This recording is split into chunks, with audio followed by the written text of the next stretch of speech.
Bom dia, estou aqui então para o nosso devocional e hoje nós vamos ler Lucas capítulo 15, a partir do versículo de número 11, fala sobre a parábola do filho perdido ou filho pródigo. Então aqui diz assim: E Jesus continuou, um homem tinha 2 filhos. O mais novo reivindicou do seu pai: Dá-me a parte da herança a que tenho direito. E consentindo o pai, repartiu sua propriedade entre eles. Não se passou muito tempo e o filho mais novo reuniu tudo o que tinha, partindo para terras distantes, e lá esbanjou todos os seus bens, vivendo de forma irresponsável. Coincidentemente, após haver gasto tudo o que possuía, abateu-se sobre toda aquela terra, sobre toda aquela região, uma grande fome, e ele começou a passar muita necessidade. Por esse motivo, foi empregar-se com um dos cidadãos daquela região que o mandou para o campo a fim de cuidar de porcos.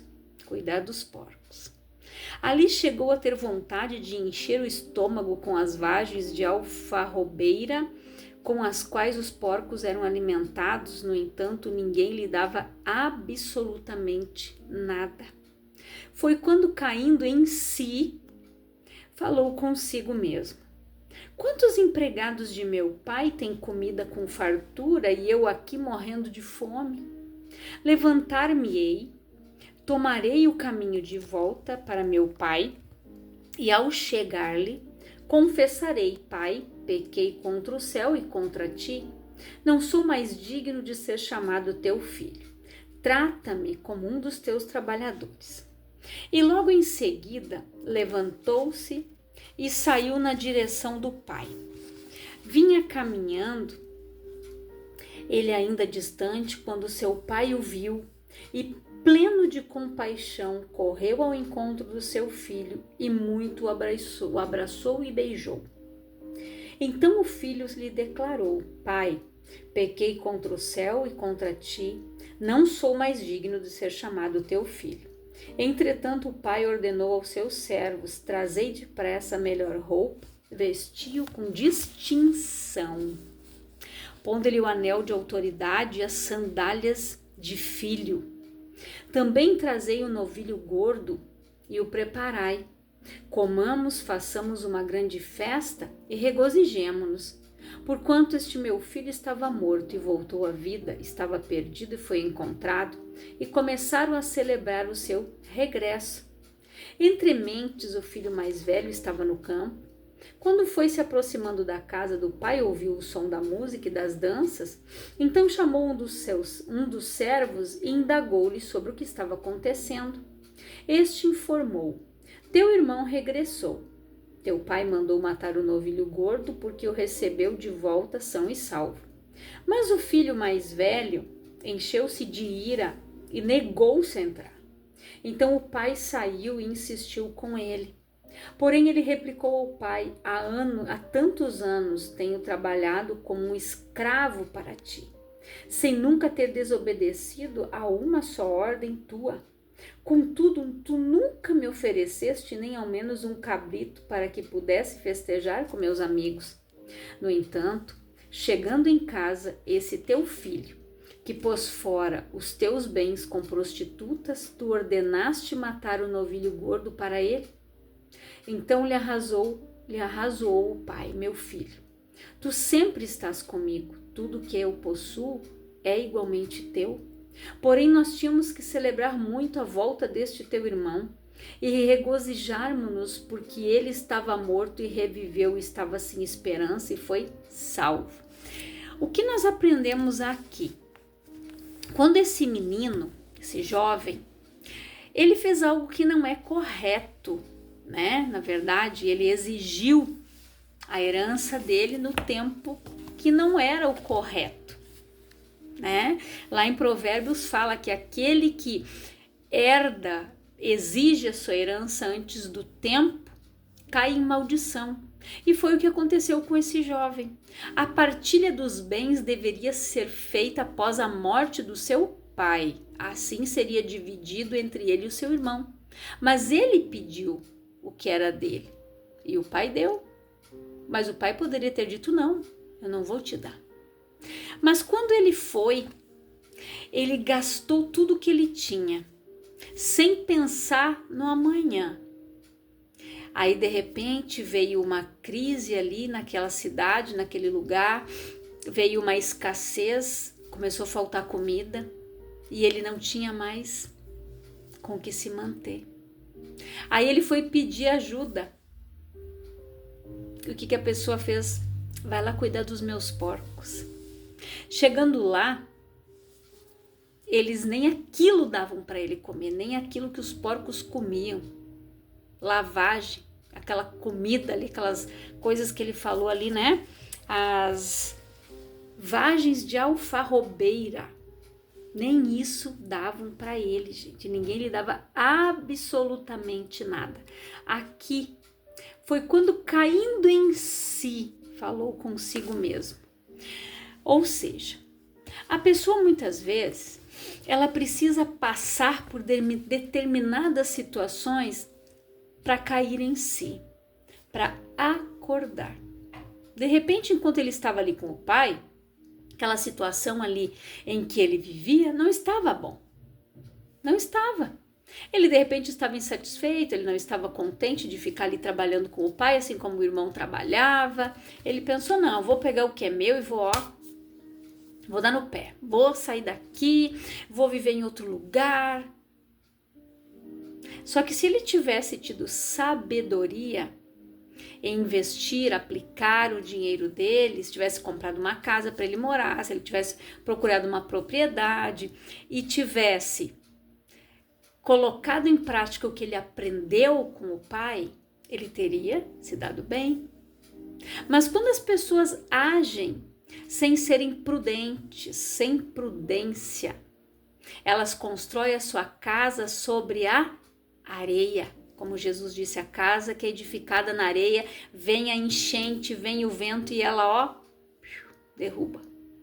Ele não tinha nenhum recurso mais. Ele gastou tudo, exatamente tudo, absolutamente tudo. Mas a palavra diz aqui que ele caiu em si. E existem algumas formas da pessoa cair em si. Muitas vezes a pessoa cai em si quando acaba a alegria, quando acaba a esperança, quando acaba o dinheiro, quando acaba as possibilidades e as chances de ela perde tudo. Aí ela cai em si. Ela caiu na real, a ficha caiu, como a gente costuma dizer. E a maioria das pessoas só caem em si quando chegam na situação do filho pródigo. Perderam tudo, não tem mais nem o que comer, ou seja, tá lá no fundo do poço. Aí elas caem em si. Às vezes tem pessoas que levam anos para cair em si. Elas estão ali igual o povo de Israel, andando em círculos no deserto e não caem em si. Não conseguem olhar a terra prometida. Não conseguem mudar suas atitudes, não conseguem mudar o seu pensamento. E outras só caem em si quando são repreendidas ou advertidas. Então tem essas três classes. As que são repreendidas, advertidas, gente, elas aprendem quando Deus coloca pessoas para chamar a nossa atenção. Eu vou usar um exemplo aqui, Davi. Quando Davi pecou com a Betseba, Deus usou quem? O profeta Natã. O Natã, ele chegou ali diante do Davi, ele foi contando como uma história. Davi, havia um homem que tinha 100 ovelhas, mas daí tinha o outro que tinha somente uma cordeirinha, e aquele outro veio e matou e ofereceu, e assim, e Davi disse: quem é este? Esse é digno de morte. Aí Natã virou para ele e disse: este é você, Davi. Você pegou a esposa de Urias, sendo que você tinha um harém cheio de mulheres. Você pegou ela, você adulterou, Você cometeu um assassinato porque você mandou que colocasse o homem na frente da batalha, e os que estão à frente são os que morrem primeiro. Quando Davi foi repreendido, o que ele fez? Ele assumiu a sua culpa, ele disse: somente eu pequei contra o Senhor. Ele rasgou as suas vestes. E daí tá lá no Salmo 51, ele tira a sua coroa, ele rasga as suas vestes, ele diz: Senhor, que não se afaste de mim o teu Espírito Santo e me devolva a alegria da tua salvação. Davi se arrependeu, Davi pediu perdão a Deus. Então, tem pessoas que só caem em si quando elas são advertidas, repreendidas por alguém que Deus vai enviar para que a pessoa abra os olhos, para que ela desperte daquela situação em que ela está vivendo, daquela situação em que ela se encontra hoje. E um resultado também, né? Deus quer que tenha resultado. Eu vou usar o exemplo aqui de um personal trainer. Aquela pessoa que vai na academia e ela malha sozinha, ela até vai ter o resultado, se ela se puxar, né? Se ela souber, se ela tem uma noção de pesos, como é que ela está. Mas se não, o que um personal faz? Ele fica ali, controlando o teu tempo, ele não deixa você pular o exercício, não, você tem que fazer todos, ele fica ali contando e controlando aquilo que você está fazendo. Por quê? Porque você está sendo controlado por ele para que você tenha resultados.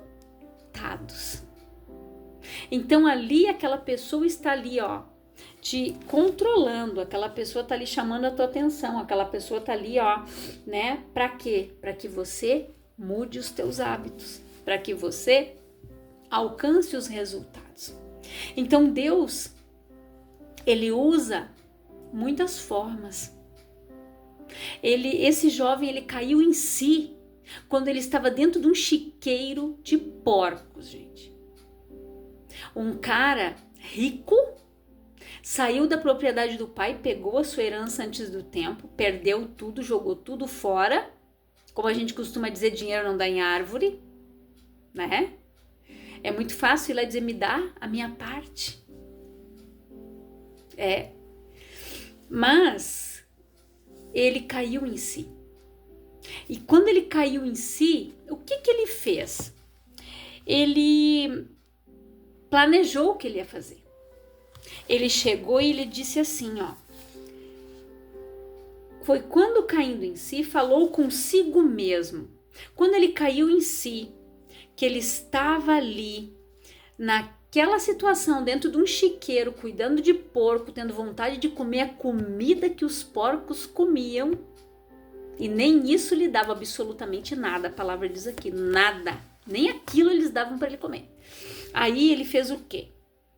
Foi quando, caído em si, falou consigo mesmo: quantos empregados de meu pai têm comida com fartura e eu aqui morrendo de fome? Às vezes tá ruim em casa, né? Às vezes tem gente que reclama do pai, reclama da mãe. Ai, meu pai só sabe reclamar mesmo. Ai, manda eu tomar banho mais rápido. Manda eu desligar a luz. Manda eu isso. Às vezes tá ruim, né? Quando a mãe diz: filho, vai arrumar teu quarto. Filha, ai, depois eu vou. Ai, como é chato. Ai, tá pegando no meu pé. Às vezes a pessoa tá assim, tá reclamando. Mas quando ela cai em si, o dia que ela sair da casa do pai e da mãe, que ela foi morar sozinha, que ela foi pagar as contas dela, lavar a roupa dela, fazer tudo pra ela, ela vai dizer: bah, que saudade lá de casa. Eu não precisava pagar aluguel, não pagava água, não pagava luz. A mãe fazia comida, a mãe lavava minha roupa e agora eu tô aqui. Às vezes, né, a pessoa, muitas vezes isso é algo que acontece seguido. Porque a pessoa, ela não está satisfeita com o que ela tem. Ela não é grata com o que ela tem. E esse jovem aqui, ele caiu em si e ele planejou o que ele iria fazer para sair daquela situação. Ele disse: levantar-me-ei, tomarei o caminho de volta para meu pai E ao chegar lhe confessarei: Pai, pequei contra o céu e contra ti. Não sou mais digno de ser chamado teu filho. Trata-me como um dos teus trabalhadores. E olha o que diz aqui. E logo em seguida levantou-se e saiu na direção do pai. Vinha caminhando ele ainda distante quando seu pai o viu e, pleno de compaixão, correu ao encontro do seu filho e muito o abraçou e beijou. Então olha o que ele fez. Ele caiu em si, ele planejou e ele se levantou. Ele tomou uma atitude. Não adianta só cair em si se eu não planejar, se eu não traçar metas e dizer: eu vou sair daqui desse lugar, mas eu vou fazer isso e tomar a atitude de fazer. Esse menino aqui, ele ensaiou, ele disse: ó, eu vou sair daqui. Caiu em si. Eu vou lá no meu pai, eu vou dizer pro meu pai: ó pai, eu pequei contra ti, contra os céus, eu não sou digno de ser teu filho, me coloca como um dos teus trabalhadores. É isso aí que eu vou fazer. Imagina a situação dele, ele deve ter olhado para aqueles porcos. Imagina o cheiro, o mau cheiro, gente, daquele lugar. Os porcos comendo, enchendo a barriga e ele sem nada, com a barriga vazia, com fome. Sendo que lá na casa do pai ele tinha fartura de pão, ele tinha provisão, mas não estava bom. Aí ele disse: eu vou lá. Se levantou e disse: eu vou lá ter com meu pai. É isso que nós precisamos fazer. Cair em si, planejar e tomar atitude: eu vou lá. E aquele pai, movido de íntima compaixão, aquele pai, eu acredito que ele olhava para a rua todos os dias ele ficava olhando para a estrada esperando aquele filho voltar. Porque o pai e a mãe, eles conhecem o filho que eles têm. E quando esse jovem chegou para o pai e disse: pai, eu pequei contra o céu e contra ti, eu não sou digno de ser chamado teu filho. Olha o que aquele pai fez, gente. Ele encontrou, ele correu, abraçou e beijou muito. Você imagina o mau cheiro que aquele guri tava, sem tomar banho, cuidando de porco. Andou sei lá quanto tempo até chegar, porque a palavra diz que ele foi para uma terra distante, aquilo era longe. Quanto tempo ele andou até ele chegar ali com fome, maltrapilho, porque é assim que a pessoa fica quando ela está longe de Deus. O diabo te deixa com trapos de imundícia, cheirando mal. É assim que o diabo te deixa, envergonhado, humilhado, lá na lama. E aí, olha o que o pai fez quando ele voltou. Entretanto, o pai ordenou aos seus servos: trazei depressa a melhor roupa, porque só Deus muda os nossos trapos de imundícia por vestes de louvor. Ele torna as nossas vestes brancas alvas como a neve. Só Jesus faz isso. Só Jesus, através do sacrifício na cruz, ele me limpou e limpou você da imundícia, do chiqueiro aonde a gente se encontrava quando Deus nos achou. A gente vivia assim, lá no lamaçal do pecado, na sujeira, no mau cheiro do pecado, a gente se encontrava lá. E olha o que o pai disse: vestiu com distinção, não era de qualquer jeito não, traz a melhor roupa e veste ele com distinção, distinto, que todos possam ver: esse é o meu filho. Põe-lhe o anel de autoridade, sandálias de filho. Olha o que Deus fez aqui. Cada um dos elementos do vestuário que o pai ordenou que fossem trazidos para o seu filho maltrapilho era apenas um símbolo da sua condição espiritual, mas tinha um significado maior que não pode ficar ausente aqui, né? Porque a longa veste representava distinção, o anel de sinete era um símbolo de autoridade e tradição da família, e as sandálias demonstravam que ele era filho do senhor daquelas terras, uma vez que os escravos andavam descalços. Um novilho era engordado, cevado por anos. na expectativa de ser abatido e assado e comido por todos em uma ocasião memorável. Olha o que Deus faz quando você volta. O novilho cevado aqui, gente, representa o melhor, um banquete. Deus tem um banquete para nós, então para de comer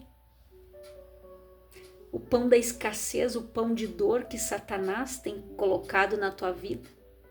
Se Satanás tem te prendido na escravidão, como esse menino estava, ele estava descalço aqui, a palavra fala, ele estava descalço porque o pai mandou colocar sandália nos pés dele, sabe por quê? Os filhos dos escravos, eles andavam descalços. E o pai mandou colocar sandália nos pés, um anel de autoridade. É isso que Deus faz comigo e com você. Ele fez. Quando Jesus morreu lá naquela cruz, nós ganhamos vestes novas. A autoridade que está no nome de Jesus, o nome que está acima de todo nome, tem poder no céu, na terra e debaixo da terra. Deus o exaltou de tal maneira que deu este nome para o seu filho. E ele coloca a sandália nos pés. Ele nos dá o melhor, o banquete celestial para que a gente possa usufruir e comer. Se quiserdes e me ouvirdes, comereis e bebereis o melhor desta terra. Esse jovem quis, ele caiu em si, ele tomou uma decisão: eu não vou mais ficar aqui não. Eu não vou mais ficar aqui cuidando de porco, eu vou voltar para ser trabalhador do meu pai. Mas lá eles têm fartura de pão. Lá na casa do pai eu tenho a fartura, eu tenho a abundância. Lá eu tenho o melhor.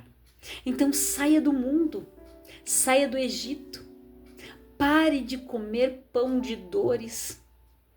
E você já ouviu aquela expressão que as pessoas costumam dizer: eu já comi o pão que o diabo amassou? Pois é. Então se você já comeu, tudo bem, não come mais, mas quem ainda está comendo o pão que o diabo amassou, tome uma posição, caia em si, planeje: eu vou sair daqui, vou fazer assim, assim, assim, e se levanta e vai. Volte para a presença do Pai. O Pai está te esperando de braços abertos para te colocar vestes novas. Te dar a autoridade que um dia você perdeu e calçar os teus pés novamente. Porque quem é filho sempre vai ser filho, não vai ser escravo. Deus nunca vai olhar para mim e para você como escravo, porque nós somos seus filhos, separados, a nação eleita, o sacerdócio real, e nós precisamos ter a sensibilidade ao toque do Espírito quando o Espírito Santo nos adverte. Não vai por aí. Espera. Mas nós só conseguimos ter esta sensibilidade se nós tivermos intimidade com o Pai. Aí a gente consegue ouvir a voz do Espírito, a gente consegue receber a instrução do alto. Quando você erra, você não se acha digno. Esse menino não se achava digno porque ele tinha errado. Mas ele planejou como sair daquela situação. Então, saiba o que você vai pedir. Não perca a oportunidade. O que você vai dizer para a pessoa a quem você vai recorrer. O que você vai pedir para essa pessoa. Se você tem confiança no Senhor, Ele vai te dar direção do que fazer.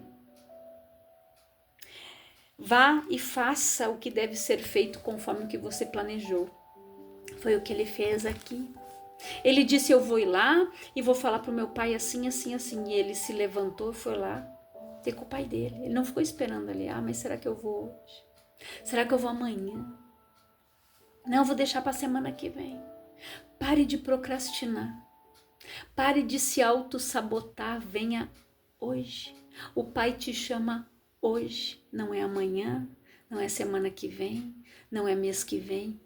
Hoje. Tome a decisão. Amanhã eu vou na igreja. A partir de amanhã eu vou começar a fazer um devocional. Todos os dias, a partir de amanhã eu vou começar a ler a Bíblia. Religiosamente eu vou ler todos os dias a Bíblia. Eu vou começar a orar todos os dias. É você que tem que fazer um planejamento, mas você tem que tomar atitude também de fazer aquilo que você decidiu.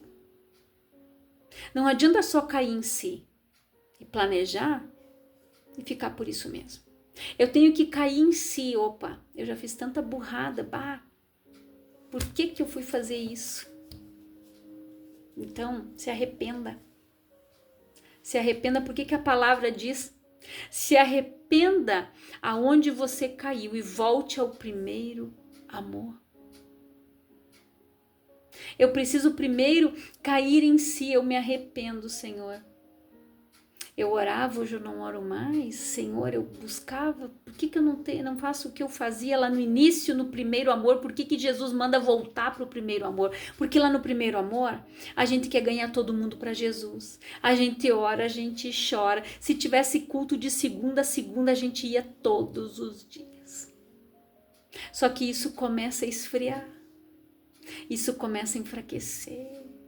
Aí hoje eu não vou estar muito frio. Não, hoje está muito quente. Não, hoje eu vou ganhar visita. E assim vai. Aí quando vê, a pessoa já entrou na procrastinação. Começa a procrastinar. Começa a adiar para amanhã. Começa a deixar para depois. Não, eu vou começar a fazer dieta amanhã. Não, eu vou para academia semana que vem. Eu começo. No início do mês eu tô lá. Vai lá, paga o mês e nem aparece. Ou nem vai. É assim. Não adianta eu traçar metas, eu cair em si, traçar metas se eu não me levantar e for lá e eu vou fazer isso, se eu não for determinado. Vai e faça o que deve ser feito conforme planejou. Ele disse, pequei contra o céu e contra ti. Ele achou, né? Queria voltar como servo, mas Deus não perde nenhum dos seus filhos. Eu preciso cair em si, é o primeiro passo. Planejar como sair e tomar atitude. Isso eu preciso fazer. Pare de se sentir culpado pelos erros do passado. A tua identidade de filho ou de filha de Deus, ninguém pode te tirar. Você pode perder a tua identidade física aqui, o teu documento. Você vai lá e faz outro, vai na delegacia, registra uma ocorrência, perdi meu documento, vai lá e você tira outro. Mas a tua identidade de filho, ninguém tira. Ninguém tira. E Deus quer resgatar o que está perdido.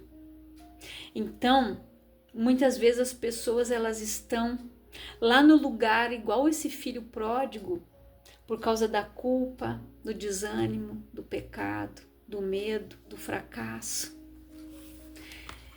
O que te confronta gera transformação em você.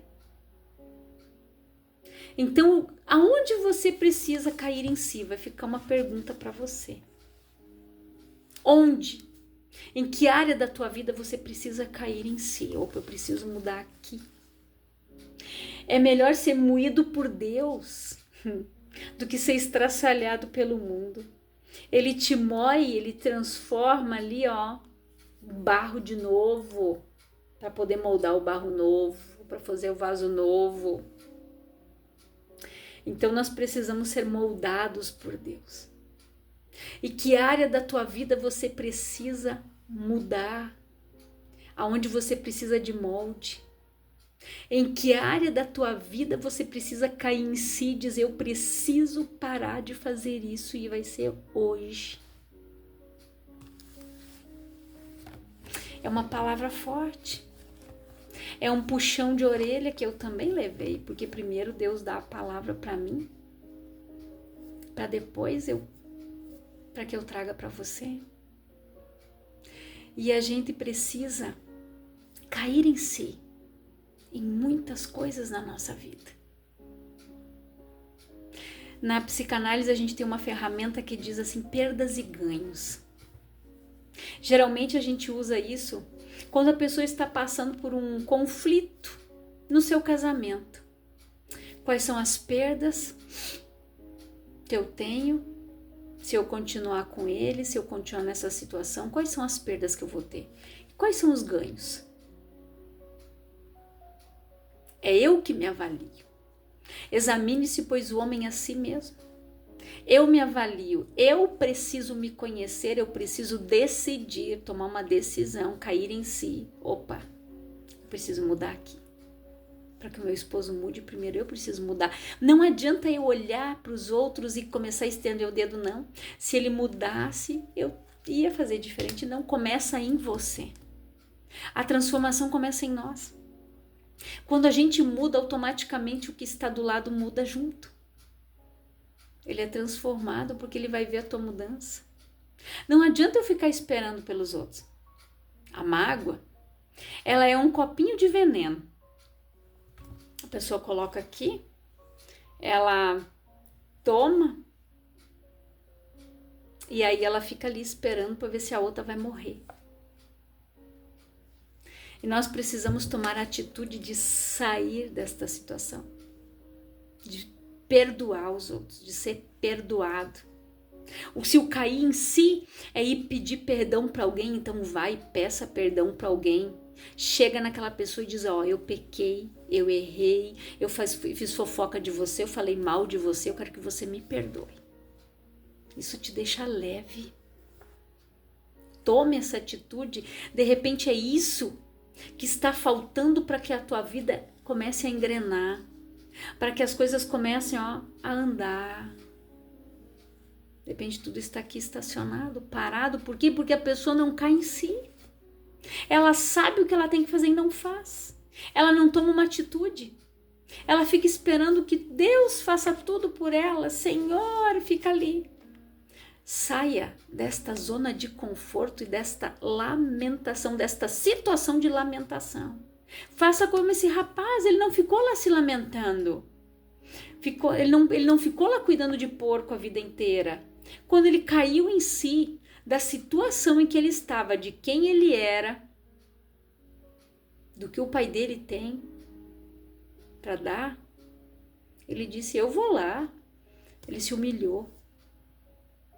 Ele viu a situação humilhante em que ele estava, longe do pai. Mas ele foi. Ele disse, eu vou lá, eu vou falar para o meu pai que eu não sou digno de ser chamado de filho dele. E eu pequei contra o céu e contra ele e vou dizer para ele, ó, eu quero ser um dos teus trabalhadores. E depois ele fez o que? Ele se levantou e foi lá ter com o pai dele. Ele não ficou esperando para amanhã, para depois, para a semana que vem, para o mês que vem, para o ano que vem. Ele tomou uma atitude. Ele caiu em si, ele planejou e ele teve a atitude de sair daquela situação. Então planeje e tome atitude daquilo que você quer mudar, da área da sua vida que você precisa mudar e diga, Senhor, eu não quero mais ser assim, me ajuda. Clama, ora, chora, coloca a tua alma ali diante de Deus e Deus vai reverter a tua situação e Deus vai prover na tua vida. Faça como Ana. Enquanto Ana não tomou a atitude de ir lá e rasgar a alma dela, enquanto ela ficava lá só chorando, e o Eucana levando um pedaço de carne, o melhor pedaço de carne para ela, e ele dizia, por que tu tá chorando? Eu não te sou melhor do que 10 filhos. Enquanto ela não caiu em si, e ela não foi lá se prostrar diante do Senhor e rasgou a alma dela, ela não foi abençoada. Ela não gerou filhos enquanto ela não tomou uma atitude, ela não planejou o que ela ia fazer. Ela deve ter dito, eu vou lá, eu vou me prostrar, eu vou orar, eu vou falar com o Senhor e Ele vai me ouvir. Porque a palavra diz que ela ia ano após ano em Siló e nada acontecia. Por quê? Porque a Ana não tinha caído em si ainda do que ela tinha que fazer. Mas no momento que ela caiu em si, ela planejou e ela foi lá e fez, ela foi abençoada. E é isso que falta muitas vezes para mim e para você. Eu não quero me estender mais, porque tem palavra aqui para muito tempo. Mas eu peço que o Espírito Santo continue ministrando ao teu coração e que você mande essa mensagem para quem precisa, que você curta, porque toda vez que você curte, o YouTube entende que esse conteúdo é bom e ele começa a ser alcançado por outras pessoas. Passe a palavra para frente. Não fique ali parado, não. Passe para frente, manda para um parente, manda para um colega, manda para um vizinho. E você vai ver o que Deus vai fazer na tua vida. Crie esse hábito de compartilhar a palavra, de compartilhar as coisas boas, aquilo que você tem vivido. E conte também dos teus testemunhos, daquilo que você passou, daquilo que você superou, daquilo que você venceu. Então que o Espírito Santo fale mais ao teu coração. Eu quero orar com você, Pai, em nome de Jesus. Eu oro por todas estas pessoas que estão ouvindo esta palavra. Que essas pessoas sejam abençoadas. Que elas sejam edificadas por esta palavra, Pai. Que elas sejam cheias do teu Espírito, que elas caiam em si, que elas planejem e que elas tomem atitude de sair da zona de conforto, de sair da situação em que elas estão, de sair do quadro depressivo em que elas estão. Que elas tomem uma posição, Pai, que elas tomem uma atitude, que elas se coloquem de pé em nome de Jesus. Que Deus abençoe a tua vida grandiosamente, é o desejo do meu coração, em nome de Jesus. Que Deus te abençoe, que você continue lendo, que você leia e releia esse capítulo e que o Espírito Santo venha ministrar cada dia mais, venha falar ao teu coração e venha te mostrar tudo aquilo que você precisa trazer à sua consciência, aquilo que você precisa cair em si, que você precise planejar e tomar uma atitude para que Deus possa te abençoar. Que Deus te abençoe, em nome de Jesus.